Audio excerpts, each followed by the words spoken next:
आपको ज़्यादा समझ में आएगा।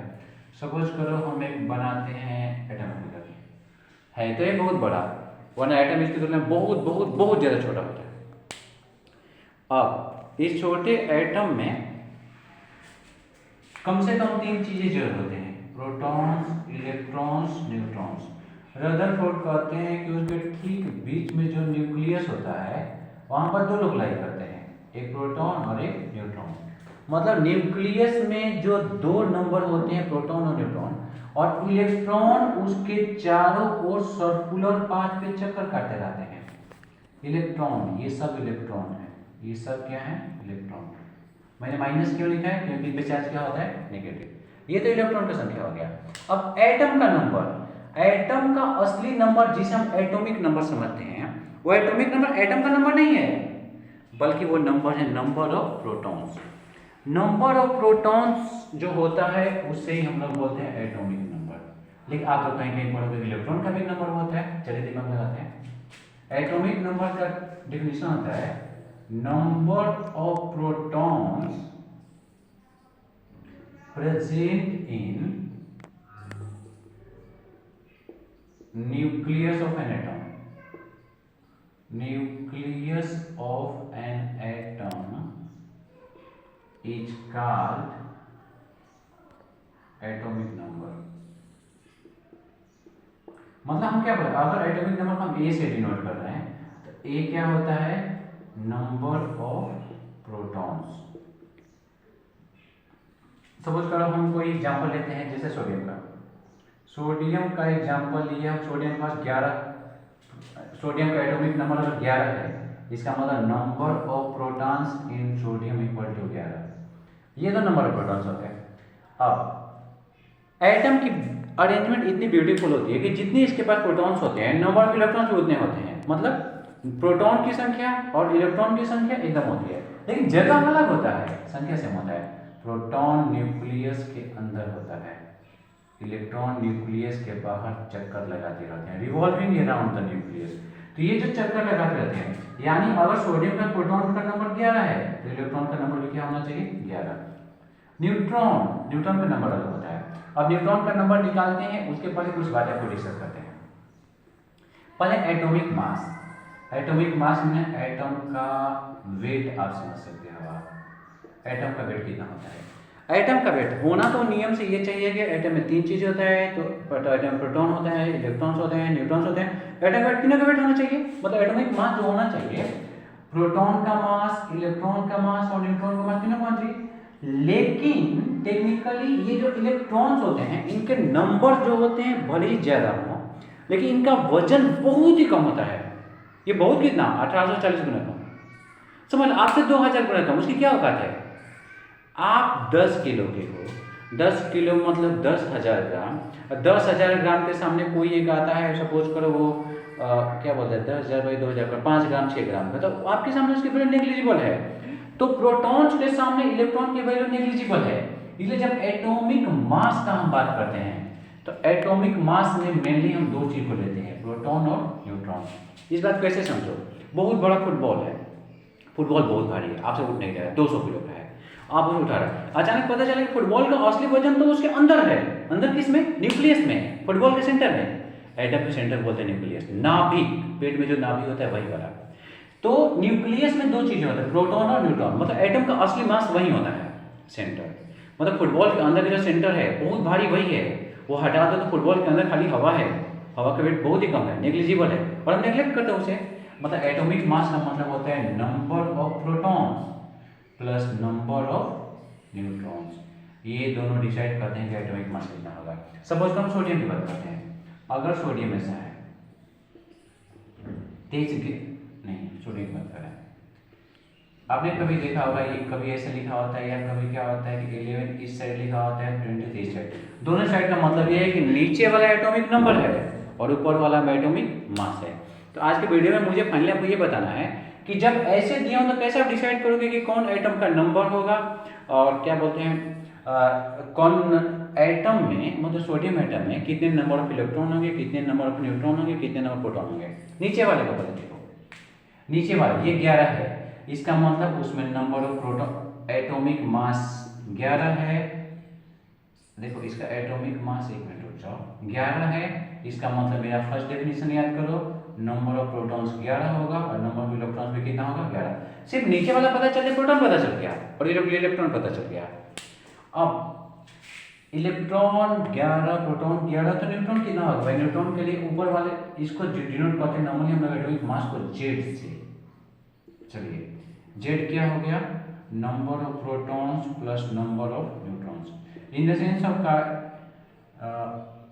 इस वाले एग्जांपल में जेड 23 है, प्रोटॉन हो गया 11, न्यूट्रॉन निकल गया, number of neutrons. Number of neutrons कितना हो गया, 23 माइनस 11 इक्वल टू 12। यानी सोडियम एटम का ऐसा स्ट्रक्चर है कि उसके पास 11 इलेक्ट्रॉन है, 11 प्रोटॉन है, मगर न्यूट्रॉन कितने हैं? न्यूट्रॉन होगा 23 में से 11 12 हो गया। ऐसे करके हम निकालते हैं। ये तो कुछ लंबा हो गया ना, आप विद इन सेकंड्स देख सकते हो कोई एक आइटम लेके। जैसे मैंने एक आइटम लिया, सपोज करो ऐसा लेता हूँ जिसमें थोड़ा सा लंबा है, 237 यूरेनियम 92, 92 यूरेनियम 235, 92 यूरेनियम 237, ये यूरेनियम है, ये यूरेनियम। तो इसमें ये वाला जो होता है नीचे वाला, ये प्रोटॉन का नंबर भी इतना ही होता है, इलेक्ट्रॉन का नंबर भी इतना होता है। अगर जल्दी निकाले न्यूट्रॉन का, इसमें से घटा दो, 237 माइनस 92 घटाओ 145। तो ये प्रोटॉन हो गया, इलेक्ट्रॉन के न्यूट्रॉन। किसी भी एग्जाम्पल में 14C6, 12C6। अब आप पूछोगे कि C दोनों है तो 14 12 क्या है, थोड़ी देर बताता हूँ। पहले इसमें इलेक्ट्रॉन प्रोटॉन न्यूट्रॉन कैसे निकलेगा, इसकी बात करते हैं हम। इस वाले की, इसमें मेरा नियम याद करो, प्रोटॉन कितना होगा 6, इलेक्ट्रॉन कितना होगा 6, क्योंकि दोनों सेम होगा। न्यूट्रॉन कितना होगा, न्यूट्रॉन के लिए ये माइनस है, जेड माइनस ए कर लो, मतलब 14 माइनस 6।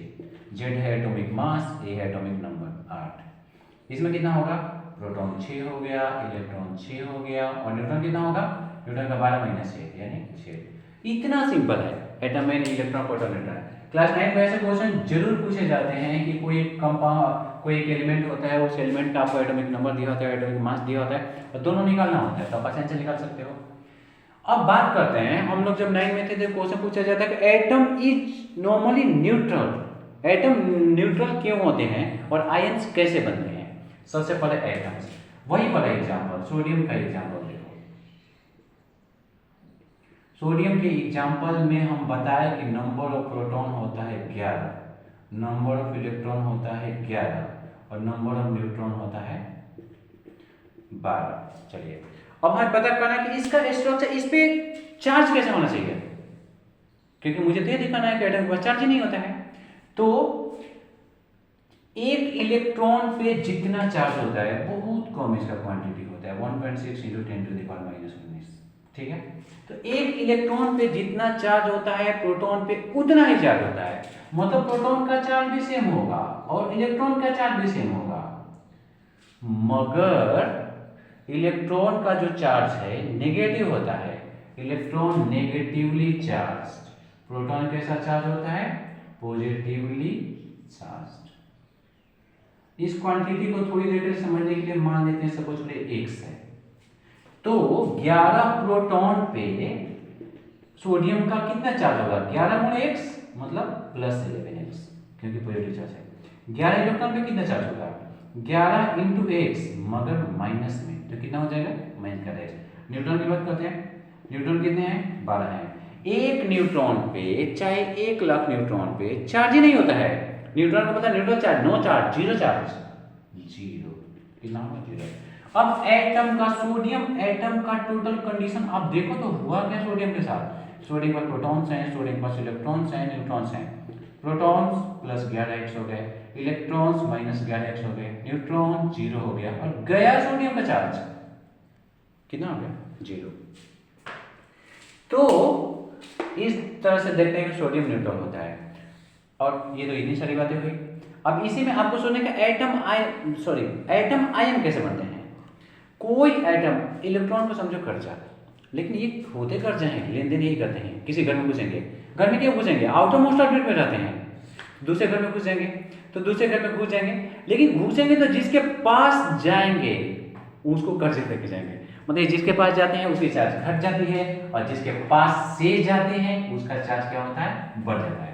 सपोज कीजिए सोडियम की बात करो, सोडियम के पास से अगर एक इलेक्ट्रॉन निकल गया, 11 इलेक्ट्रॉन था, सोडियम -1 इलेक्ट्रॉन निकल गया, तो अब 11 रुपये कर्जा थे और 1 रुपया कर्जा खत्म हो गया, सोडियम का हालत कंफर्ट जोन में पहुंच गया। तो अब जो सोडियम बनेगा वो सोडियम प्लस बनेगा, आयन, यानी ये था सोडियम एटम और ये है सोडियम आयन, लेकिन कौन सा, पॉजिटिव है। सोडियम एटम के पास देखो, प्रोटॉन 11, इलेक्ट्रॉन 11, न्यूट्रॉन 12, ये है सोडियम एटम, ये है सोडियम आयन। सोडियम आयन के पास क्या हालत है, प्रोटॉन, प्रोटॉन अंदर होता है, प्रोटॉन न्यूट्रॉन को छेड़छाड़ करना आसान नहीं है, 12, इलेक्ट्रॉन एक कम हो गया, कम हो गया माने कम हो गया का मतलब क्या, कम हो गया का मतलब 11 - 1 10 हो गया। अब सोडियम आयन का चार्ज याद करो, आप ऐसे लिख सकते हो, चार्ज ऑन सोडियम आयन, थे तो यही प्रोटॉन इलेक्ट्रॉन न्यूट्रॉन, प्रोटॉन हो गया +11x, इलेक्ट्रॉन हो गए कितने -10x, -10 × x, ये हो गया, न्यूट्रॉन कितने हैं 12 × 0, सोडियम का हो गया 11x - 10x + 0, 11 में से 10 घटा प्लस x बचा ना, सोडियम का चार्ज कैसा आ गया, पॉजिटिव। इसी तरह जिसके पास जाएगा उसके पास इलेक्ट्रॉन बढ़ जाएगा, उसका नेगेटिव चार्ज हो जाएगा। ये है पॉजिटिव नेगेटिव आयंस और सोडियम एटम जो होते हैं न्यूट्रल चार्ज के मतलब उसके concept. Thank you, thanks for watching, have a wonderful day.